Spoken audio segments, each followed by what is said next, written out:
오늘 16일부터 서울 택시 기본 요금이 오릅니다. 3,000원이었는데 3,800원으로요. 퍼센테이지로 따지면 26.7%가 오르는 겁니다. 택시업계의 오랜 요구와 또 물가 상승률을 반영한 조치라고 하는데, 하지만 뭐 앞서 시민 인터뷰 들으셨다시피 반응은 그다지 환영할 만한 것이 못 되고 있습니다. 승차 거부, 서비스 개선 등과 같은 택시업계의 고질적 문제점은 그대로 두고 요금만 인상한 것이 아니냐라는 지적이 나오고 있는 거죠.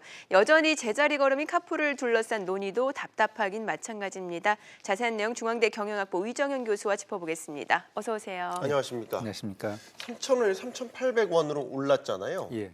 이게 보니까 5년여 만이더라고요. 예. 적절한 인상폭이라고 보십니까? 이번에 좀 인상 폭이 좀 큽니다. 그래서 기본 요금은 26.7%가 인상이 됐고 심야 요금은 이제 27.8% 인상이 됐는데 네. 상당히 서민들에게는 조금 전에 이제 초기 인터뷰에서도 나왔습니다만 네. 서민들에게 상당히 충격적인 충격이 갈 만한 그런 인상입니다. 그래서 이제 기존에 이제 물가 인상폭을 제가 이제 조사를 좀 해봤는데요. 네. 이제 소비자 물가 인상률을 그동안 5년 동안 조사를 해봤더니 6.4%가 올랐더라고요. 그러니까 6.4%가 올랐는데 택시 요금이 26.7%가 인상이 됐다면 서민들이 느끼기에 좀 상당히 충격이 갈 만한 심리적으로 굉장히 부담스러운 그 인상폭이라고 볼 수 있습니다.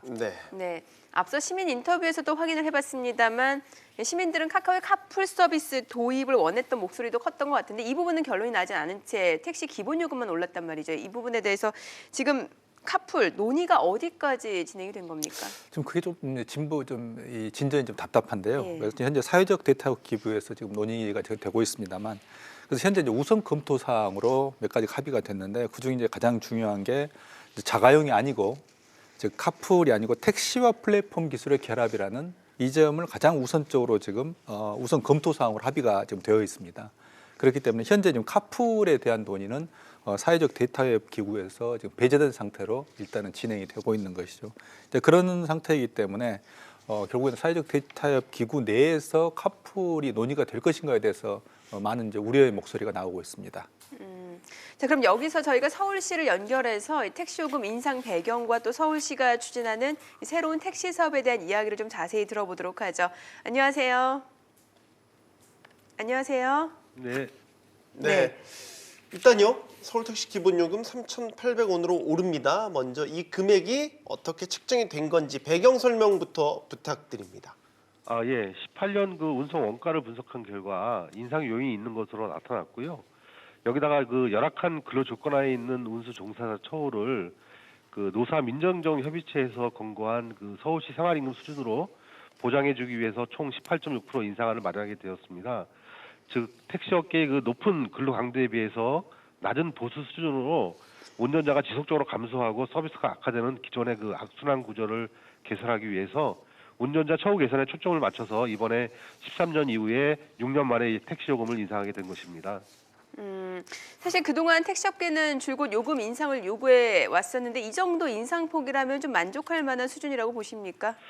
예, 당초 그 택시업계에서는 4,000원 이상의 기본 요금 인상하고 심야 할증 시간 확대, 또 심야 기본 요금 인상을 요구해 왔었는데요. 그동안 그 요금 조정 관련 시의회 의견 청취라든가 물가대책위원회 심의 등을 통해서 기본 요금은 3,800원, 그리고 심야 할증은 그대로 기존대로 유지하는 안으로 결정이 된 것입니다. 그 심야 할증 시간이 확대되지 않은 것에 대해서는 일부 만족하지 못하는 입장도 있긴 한데요. 전체적으로 인상 폭이나 여기에 대해서는 대체적으로 수긍하고 있습니다. 미터당 요금도 오르게 됩니까? 예. 그 택시 요금 그동안 그 운전자의 단거리 승차를 거부하고 그 장거리를 선호하는 경향을 좀 완화하기 위해서 기본 요금 중심으로 인상해 왔는데요. 이번에는 네. 거리 요금과 시간 요금도 함께 조정을 했습니다. 조정 내용은 거리 요금은 100원당 142m에서 132m로 10m가 줄었고요. 시간 요금은 100원당 35초에서 31초로 4초가 줄었습니다. 예. 네. 앞서 말씀하신 대로 이제 2013년 이후로 한 번도 오르지 않았던 택시 요금이었기 때문에 이번 인상은 기간으로 보면 그래도 이해가 된다. 이런 반응도 있는 것 같습니다. 그런데요. 네. 요금 인상을 하는 대신 예를 들어서 난폭 운전을 한다든지 승차 거부 같은 아주 고질적인 택시 그 서비스 불만사항 이런 것들이 개선이 좀 필요하다는 지적이 있거든요. 그러니까 네, 서울시가 이 부분에 대해서는 지금 어떤 대책을 가지고 계신지요? 예, 한 달 한 26일 일을 하고 하루에 11시간 가까이 근무하면서도요. 지금 현재 월 수입은 한 217만 원에 불과합니다. 택시 운전자들이. 네. 이런 분들에게 뭐 고급 서비스를 기대하기는 사실적으로 좀 어려운 여건이었다고 저희는 생각을 하고요. 이번 요금 인상으로 택시 운전자 월 수입이 한 275만 원 정도까지 저희 증가할 것으로 예상되는 만큼 택시 업계에 양질의 운전자가 유입되고 또 부질전이나 난폭 운전 등이 줄어들 것으로 기대를 하고 있고요. 특히 가장 큰 불편 사항인 승차 거부를 근절하기 위해서 작년 11월부터 승차 거부 처분 권한을 자치구에서 모두 환수해서 우리 시에서 처분하고 있는데요.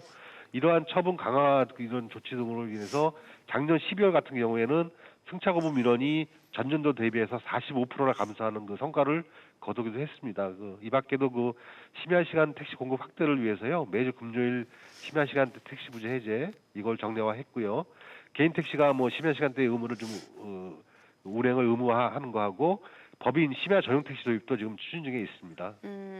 또 승차 거부가 불가능한 콜택시 그리고 여성 전용 예약제 콜택시 시범 운행을 시작한다고 저희가 알고 있는데 이 부분에 대해서도 좀 자세하게 설명을 해주시죠. 예, 서울시에서 택시 운송 가맹 사업 허가를 내줬는데요. 우선 두 가지 부가 서비스를 제공할 예정입니다.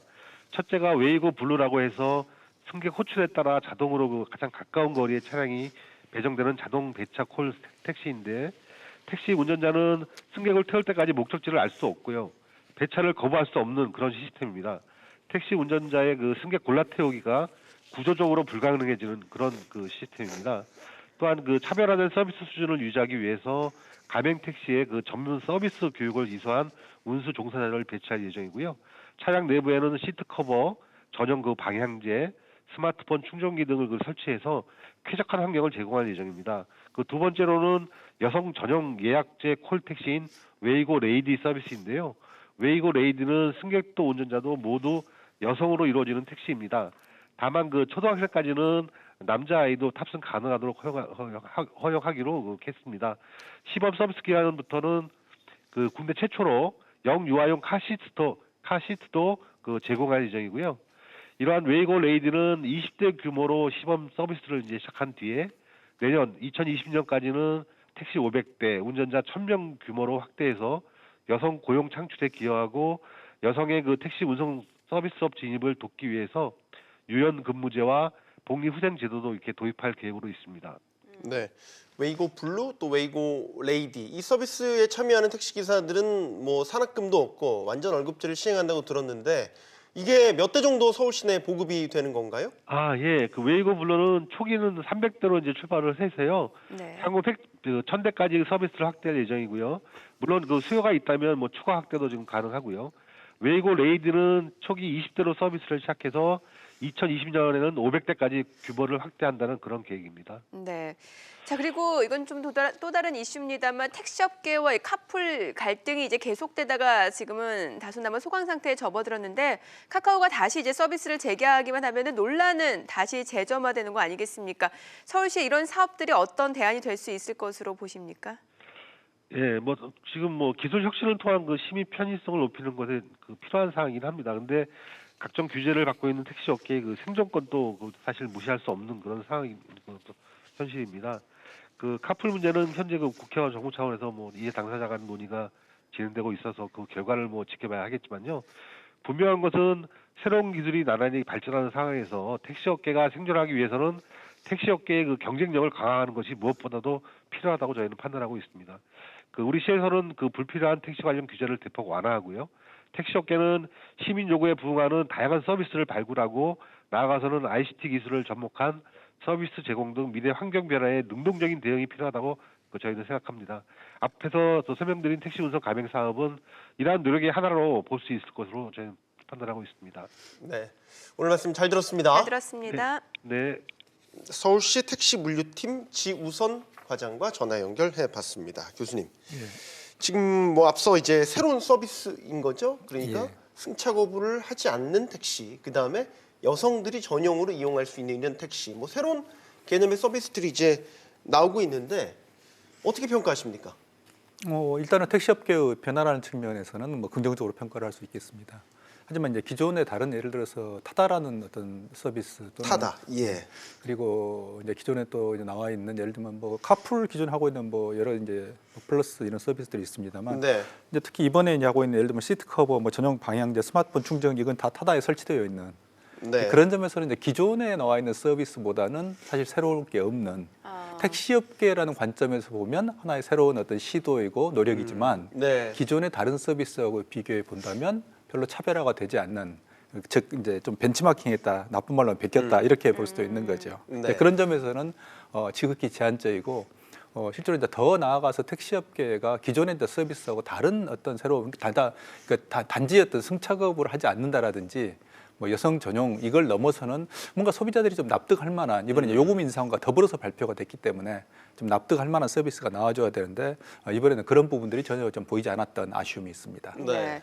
자, 그리고 서울시가 타고 솔루션이라는 회사에 이제 택시 운송 가맹 사업 면허를 줬단 말이죠. 그러면은 이제 4,500여 대 택시를 모집해서 서울시에 허를 득하고 이제 사업을 한다라는 건데 여기에 대해서 자 그러면은 사실 소비자 그리고 시민들 입장에서는 카풀은 안 되고 이건 되는지라는 생각을 할 수 있을 것 같거든요. 현재 이제 이 서울시가 내놓은 근거가 이제 여객 뭐 자동차 운수 사업법이라는 근거로 해서 뭐 4,000대 이상의 이제 택시 사업자가 신청할 경우에 뭐 새로운 사업을 허가할 수 있다 이렇게 이제 설명은 하고 있습니다만 네. 역시 이제 시민들의 관점에서 본다면 이 부분이 납득이 안 되는 것도 사실입니다. 네. 그러니까 결국에는 카풀, 그러니까 시민들의 압도적 다수가 요구하고 있는 게 결국에는 카풀과 같은 어떤 공유 차량 서비스인데 그 부분 즉 발 한목을 한쪽 발을 묶어놓고 한쪽 즉 택시업계라는 부분만을 활용해서 뭔가를 하겠다고 그러면 여전히 어떤 시민들의 눈높이라는 측면에서는 부족하다고 느끼는 게 현실입니다. 네. 사실 뭐 현재도 택시 서울 시내만 따져도 공급 과잉이다라는 지적이 나오고 있는데 또 다른 면허를 내서 그러게요. 어떤 새로운 개념의 서비스이긴 하지만 택시 양으로 본다면 늘어나는 거잖아요. 그러니까 서울시가 이런 부분을 좀 간과했다 이런 지적도 있는 것 같더라고요. 근데 현실적으로 이제 공급의 어떤 양의 어떤 공급이 너무 많다라는 측면도 이제 있을 수 있겠지만 또 한편으로는 결국에는 어떤 문제가 있냐면 기존의 택시조차도 활용하지 못하고 있다는. 네. 예를 들어서 택시 어떤 운전하시는 분들 드라이버의 결국에는 그 채용이 안 돼가지고 뭐 일부에서는 그걸 이제 한 10,000명에서 20,000명으로 추산을 합니다만 네. 즉 현재 등록된 택시에 비해서 운행이 안 되는 택시가 너무 많다는 점. 그건 결국에는 공채를 내도 채용 공고를 내도 사람들이 모집이 안 된다는 이야기거든요. 이런 어떤 문제부터 해결을 하고 난 다음에 생각을 해야 되는데 네. 결국 이번 같은 경우는 좀 서울시가 서둘렀다는 그런 측면 이미지가 좀 있습니다. 그렇군요. 네. 자, 그리고 택시업계 고질적인 문제 중에 하나가 그 산학금 문제 그리고 이 부분 때문에 서비스가 안 좋을 수밖에 없다라는 지적에 대해서 지금 이제 웨이고라는 부분은 결과적으로 산학금도 없고 완전 월급제로 운행이 된다라는 건데 그럼 이거는 또 기존의 택시 업계에서도 뭔가 좀 벤치마킹을 좀 받아들여야 되는 부분이 아닌가라는 생각도 들거든요. 예, 사실 그렇습니다. 그러니까 기존에 어떤 완전 월급제라든지 산학금 폐지라는 것은 그전에 이제 법적으로도 이게 여러 번 근거로 이제 제시가 된 적이 있었습니다만 이제 택시업계의 어떤 특징이라는 게 결국에는 이제 규제 산업이라는 그 규제의 어떤 두 가지 측면인데요. 하나는 규제라는 게 새로운 걸 시도하는데 어렵게도 만들지만 규제라는 게 그 현재 보호되고 있다는 측면도 있습니다. 그동안에 택시업계는 사실 보호를 받아왔고요. 네. 이제 경쟁이 격화되고 특히 공유 차량이 등장하면서 이제 이 규제를 철폐해야 된다고 반대로 목소리를 높이고 있는 이런 상황이거든요. 따라서 이제 그런 측면에서 규제 속에서 살아왔던 어떤 산업이라는 것은 새로운 시도를 하기 굉장히 어렵습니다. 그래서 이런 것들은 이번에 같은 그런 시도 같은 경우도 이게 과연 이제 전체 택시업계 확산이 될 건가에 대해서는 조금 우리가 지켜봐야 될 필요가 있습니다. 그래서 이게 쉽지는 않을 거라고 생각을 합니다. 네. 만약에 외국과 비교를 해본다면 해외 택시 요금을 뭐 일원화시킬 수는 없겠지만 전반적으로 보면 우리나라 택시 요금이 비싼 편은 아니라고 많은 그 전문가 얘기를 하더군요. 그런데 근본적인 핵심은 그러면 요금을 만약에 해외 수준으로 팍 올리게 되면 그럼 지금 이 나타나고 있는 이런 문제들이 다 해결될 것인가? 택시 요금에 대해서는 우리가 이제 두 가지 측면에서 볼 수 있는데요.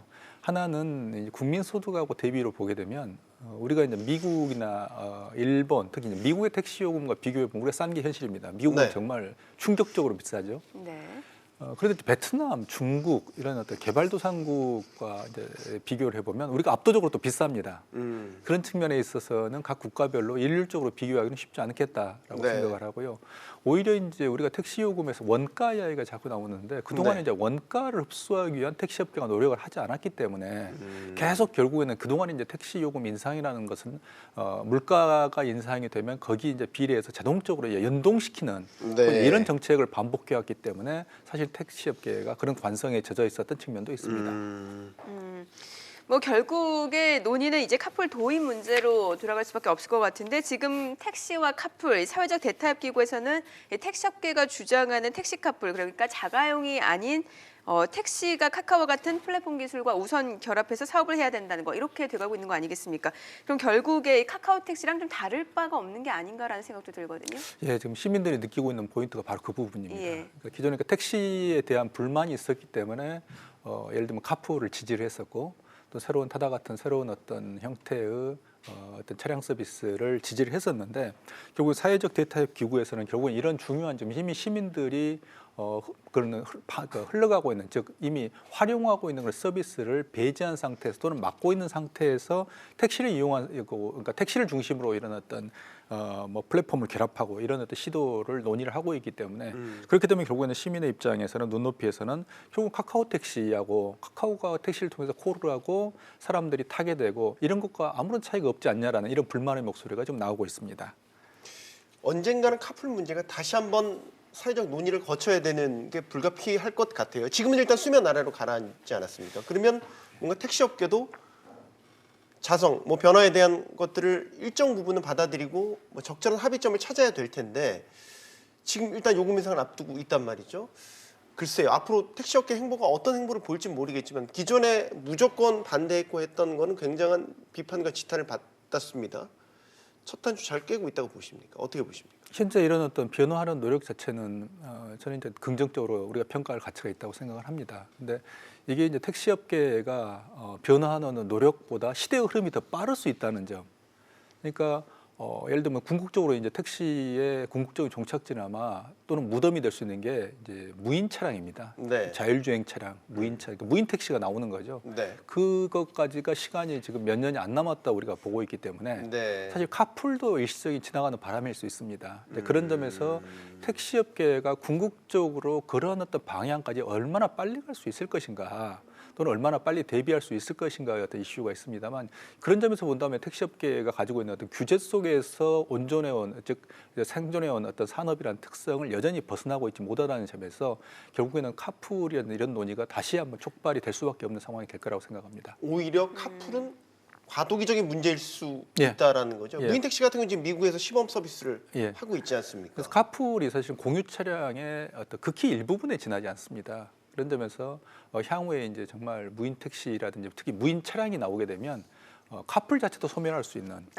그 사람이 운전해서 사람을 태우고 다닐 이유가 없으니까요. 그렇죠. 그래서 완전히 서울 시내 전체가 무인차만 돌아다닐 수 있는 이런 상황이 올 수도 있습니다. 근데 그게 생각보다 빨리 올 수도 있기 때문에 이런 측면에서 본다면 지금 택시업계가 하고 있는 또 서울시가 접근하고 있는 방식은 어떤 접근법이라는 것은 굉장히 조금 늦고 시대의 흐름에 따라가지 못하는 측면이 있습니다. 네. 자, 어쨌든 택시업계 변화의 몸부림을 하고 있습니다. 향후 행보 지켜보시죠. 위정현 교수와 이야기 나눠봤습니다. 감사합니다. 네, 잘 감사합니다. 들었습니다.